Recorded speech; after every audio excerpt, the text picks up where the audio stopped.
پچھلے دنوں جب یہ بتایا گیا تھا کہ 2 مریض ہیں پورے پاکستان میں کرونا کے، اب تو بڑھ گئے ہیں، تو کسی نے سوشل میڈیا کے اوپر یہ پوسٹ جو شیئر کی، ظاہر ہے بہت ساری چیزیں آ رہی تھیں، بہت سارے علاج آ رہے تھے کہ یہ کھا لو، پیاز کھا لو، لہسن کھا لو، فلاں کھا لو، فلاں کھا لو، بڑے آسان آسان۔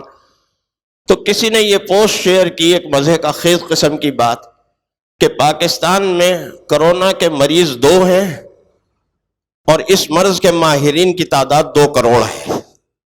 تو ہے تو یہ اللہ کی طرف سے، لیکن ہے کیا؟ اللہ نے اسے کس شکل کے اندر ہمارے سامنے پیش کیا ہے؟ اس لیے کہ اس طرح کی جو باتیں ہوتی ہیں، اس طرح کے مصائب اور جو مشکلات ہوتی ہیں، وبائی امراض ہوئے، قحط سالی ہوئی، فلاں ہوا فلاں ہوا، سیلاب ہے، زلزلے ہیں، یہ اس طرح کے جتنے بھی مصائب ہیں، مسائل ہیں، ان کی 2 ممکنہ شکلیں ہو سکتی ہیں جو اللہ کی طرف سے ہوتی ہیں۔ یا تو وہ اللہ کا عذاب ہوتا ہے، یا اللہ کی طرف سے آزمائش اور امتحان ہوتا ہے۔ یا تو وہ اللہ کا عذاب ہوتا ہے، یا اللہ کی طرف سے امتحان اور ابتلاء اور آزمائش ہوتی ہے۔ اور ان دونوں کے درمیان فرق روا رکھنا اور فرق سمجھنا یہ بھی ضروری ہے۔ اس بات کو بھی سمجھنا ضروری ہے کہ یہ جو مشکل، یہ جو مصیبت اس وقت ہمارے سامنے ہے، یہ اللہ کا عذاب ہے یا اللہ کی طرف سے ایک ابتلاء اور آزمائش ہے۔ وہ فرق کیا ہے؟ وہ فرق یہ ہے کہ اگر کسی مصیبت کے نتیجے میں آپ کے اندر اللہ سے رجوع کا مادہ اور جذبہ پیدا ہو رہا ہے، آپ جب اس چیز کو سن رہے ہیں فوراً اللہ کا ذکر کرتے ہیں، اللہ سے استغفار کرتے ہیں، توبہ توبہ توبہ، اللہ معاف فرمائے، بہت مشکل بات ہے، بہت غلط بات ہے، اللہ سے رجوع کرتے ہیں، اللہ کی طرف متوجہ ہوتے ہیں، تو اس کے معنی یہ ہے کہ یہ آزمائش ہے، یہ امتحان ہے۔ اور اگر اس کے نتیجے میں ہماری توجہ اللہ کی طرف نہیں ہوتی، اللہ کی طرف ہم متوجہ نہیں ہوتے، تو پھر اس کا مطلب ہے یہ آزمائش اور امتحان نہیں، یہ اللہ کا عذاب ہے۔ اب اس کے معنی کیا ہوئے کہ کسی مصیبت کو اور کسی مشکل کو امتحان بنانا ہے یا عذاب بنانا ہے، یہ ہمارا کام ہے۔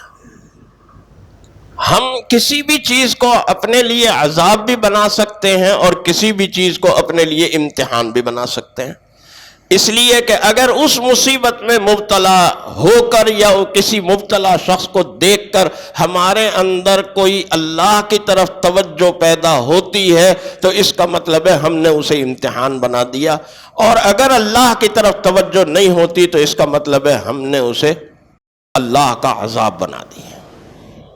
اب یہ ہمارے اوپر ہے کہ ہم اسے اللہ کا عذاب بنائیں یا اللہ کے آزمائش اور امتحان۔ اور آزمائش کا مطلب کیا ہوتا ہے؟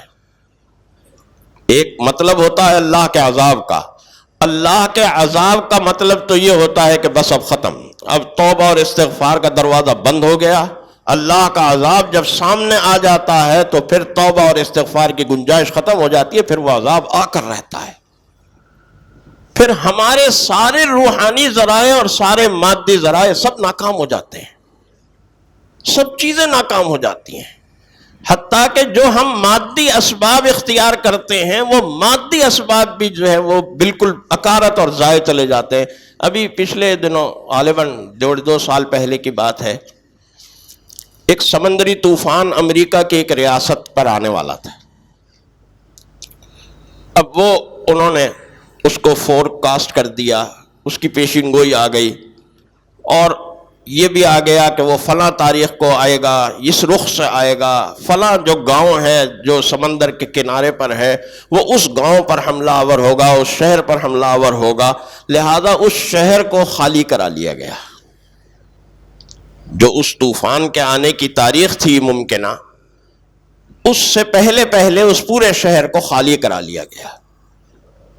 اب کیا ہوا کہ وہ طوفان جب بالکل ساحل کے قریب پہنچا تو اس نے اچانک اپنا رخ تبدیل کر لیا، اور جس گاؤں کو خالی کرایا گیا تھا اس کو تو اس نے کچھ بھی نہیں کہا۔ ایک اور گاؤں پر اور ایک اور شہر پر حملہ آور ہو گیا جہاں آباد تھے، لوگ رہ رہے تھے، رہائش پذیر تھے، ان کے مکان بھی بہہ گئے، ان کی دیواریں بھی بہہ گئیں، خود بھی بہہ گئے، ان کے مال، گاڑیاں، ساڑیاں سب بہہ گئیں، سب ڈوب گئیں۔ اللہ تو بعض اوقات ایسا ہوتا ہے کہ جب اللہ کا عذاب آتا ہے تو آپ کی ساری سائنس اور ساری ٹیکنالوجی اور ساری مشینری بیکار ہو جاتی ہے، اللہ کے اس عذاب سے آپ کو نجات نہیں مل سکتی۔ لہذا اللہ تعالی اگر امتحان لے رہا ہے تو امتحان کا مطلب تو یہی ہوتا ہے نا، جب بچے امتحان دیتے ہیں کسی بھی جماعت میں، اسکول میں ہو، کالج میں ہو، یونیورسٹی میں ہو، مدرسے میں ہو، وہ امتحان دیتے ہیں تو امتحان دینے کے معنی کیا ہوتے ہیں کہ وہ امتحان میں کامیاب بھی ہو سکتے ہیں اور امتحان میں ناکام بھی ہو سکتے ہیں۔ عربی میں محاورہ بولا جاتا ہے عند الامتحان یکرم الرجل او یہان، کہ امتحان کے بعد یا تو بندے کی عزت میں اضافہ ہو جاتا ہے یا وہ اور ذلیل ہو جاتا ہے۔ تو امتحان کا مطلب یہی ہوتا ہے، اللہ کا جب امتحان ہوتا ہے تو اللہ کے امتحان میں بھی یہی صورتحال ہوتی ہے کہ بندہ یا کامیاب ہو جاتا ہے یا ناکام ہو جاتا ہے۔ لیکن اگر بندہ کامیاب ہو جاتا ہے تو یہ اس کے لیے بہت بڑی سعادت ہے، یہ اس کے لیے بہت بڑا رتبہ اور بہت بڑا مقام ہے۔ خود یہ امتحان اللہ کی طرف سے آنا یہ بھی بندے کا بہت بڑا مقام اور بہت بڑا رتبہ ہے۔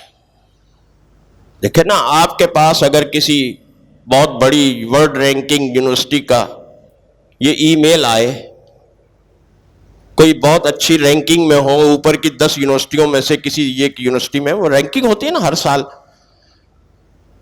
اس میں سے کسی اوپر کی 10 نمبر کی یونیورسٹیوں میں سے 7ویں نمبر کی 8ویں نمبر کی یونیورسٹی کی طرف سے آئے کہ صاحب ہم آپ کا امتحان لینا چاہتے ہیں، ہم آپ کو اتنا کوالیفائیڈ سمجھتے ہیں کہ آپ ہمارے ہاں آ کر کوئی ٹیسٹ دیں چھوٹا سا، ہم آپ کو ایک اعزازی ڈگری دینا چاہتے ہیں۔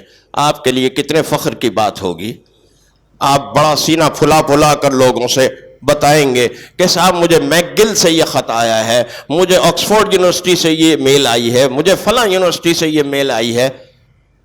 تو آپ سوچیں کہ احکم الحاکمین رب العالمین اگر ہمیں کسی امتحان کے قابل سمجھتا ہے تو یہ ہمارے لیے کتنی بڑی سعادت ہے۔ لیکن یہ ہے کس کے لیے؟ یہ ہے وبشر الصابرین، صبر کرنے والوں، اور صبر کرنے والوں کا جو اجر بیان کیا جاتا ہے۔ اب رمضان المبارک انشاءاللہ قریب آ رہا ہے، شہر الصبر، آپ انشاءاللہ اس میں صبر کے حوالے سے تفصیلی گفتگویں سنیں گے۔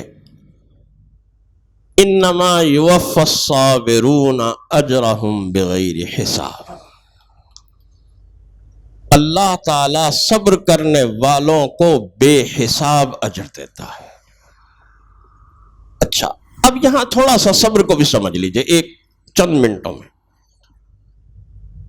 صبر ہم سمجھتے ہیں کہ صبر کا مطلب یہ کہ کوئی مشکل آ جائے، کوئی چیز آ جائے، بس اس پر صبر کر لیں، کوئی شکوہ نہ کریں، کوئی فعل فکر نہ مچائیں۔ بلا شبہ یہ بھی صبر ہے۔ صبر کا ایک تعلق معاصی اور گناہوں سے بھی ہے۔ صوفیہ کہتے ہیں ایک صبر ہوتا ہے صبر عن المعاصی، گناہ سے رک جانا، یہ بھی صبر ہے۔ اور ایک صبر ہوتا ہے صبر علی الطاعت، یعنی اللہ کی اور اللہ کے رسول کی اطاعت پر آ کر جم جانا، ٹھہر جانا، رک جانا، یہ بھی صبر ہے۔ جب اللہ تعالیٰ وبشر الصابرین کہہ رہا ہے تو اس میں تینوں طرح کا صبر آ گیا کہ یہ صبر اس طرح بھی ہوگا کہ آپ کوئی اللہ سے گلے شکوے نہیں کریں گے، یا اللہ ہم ہی ملے تھے اس کام کے لیے، ساری مصیبتیں ہمارے لیے ہوتی ہیں، یہ کیا ہے، یہ شکوے ہیں، یہ گلے ہیں۔ یہ گلے کا اور شکوے کا انداز ہوتا ہے، وہ بھی نہیں کرنا۔ صبر عن المعاصی یعنی گناہوں سے پاک ہونا اور گناہوں سے رکنا بھی ہے۔ اللہ کے سامنے توبہ اور استغفار کرنی ہے، ندامت کے آنسو بہانے ہیں کہ اے اللہ ہماری بدعمالیوں کی وجہ سے۔ اور وہ بدعمالیاں کیا ہوتی ہیں؟ مختلف ارشادات ہیں، 3 چیزیں ہیں جن پر اللہ کی طرف سے آزمائش اور امتحان آتی ہے یا عذاب آتا ہے۔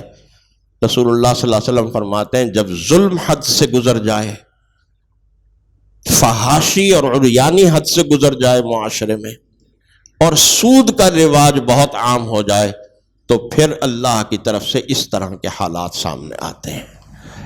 ہمیں ان معاصی کا جائزہ لینا ہوگا کہ ہم کسی کے اوپر ظلم تو نہیں کر رہے، کسی کے ساتھ زیادتی تو نہیں کر رہے، ہم کسی فحاشی کے اندر تو شریک نہیں ہو رہے، ہم کسی فحاشی کے پھیلاؤ میں شریک تو نہیں ہو رہے، کسی فحش عمل کا شکار تو نہیں ہو رہے، عادی تو نہیں ہو رہے، یا ہم کہیں خدا نخواستہ سودی معاملات میں تو ملوث نہیں ہو رہے۔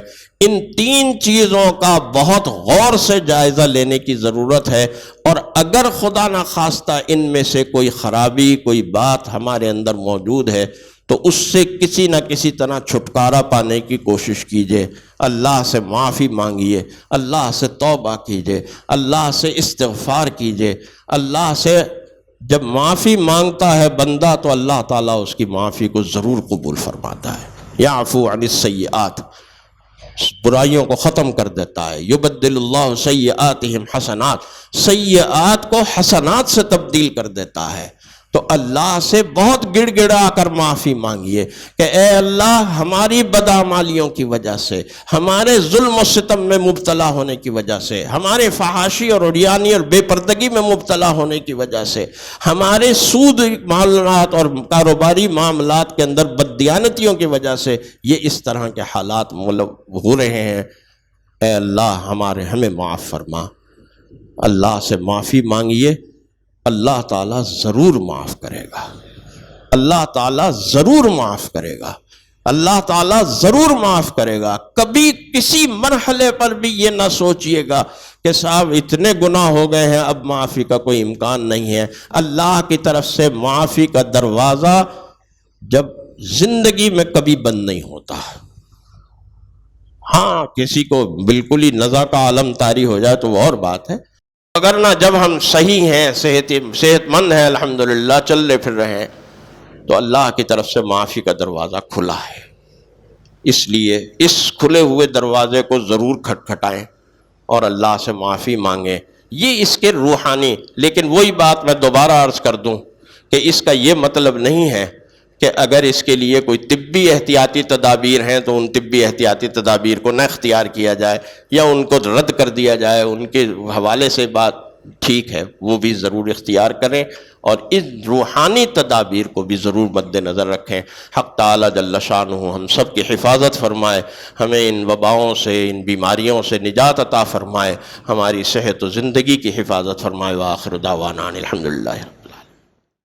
مزید اس طرح کی اسلامک ویڈیوز کو دیکھنے کے لیے ہمارے فیس بک پیج جامعہ اسلامیہ clifton.edu کو لائک کریں، اور ہمارے YouTube channel Jamia Islamia Clifton official کو ضرور سبسکرائب کریں۔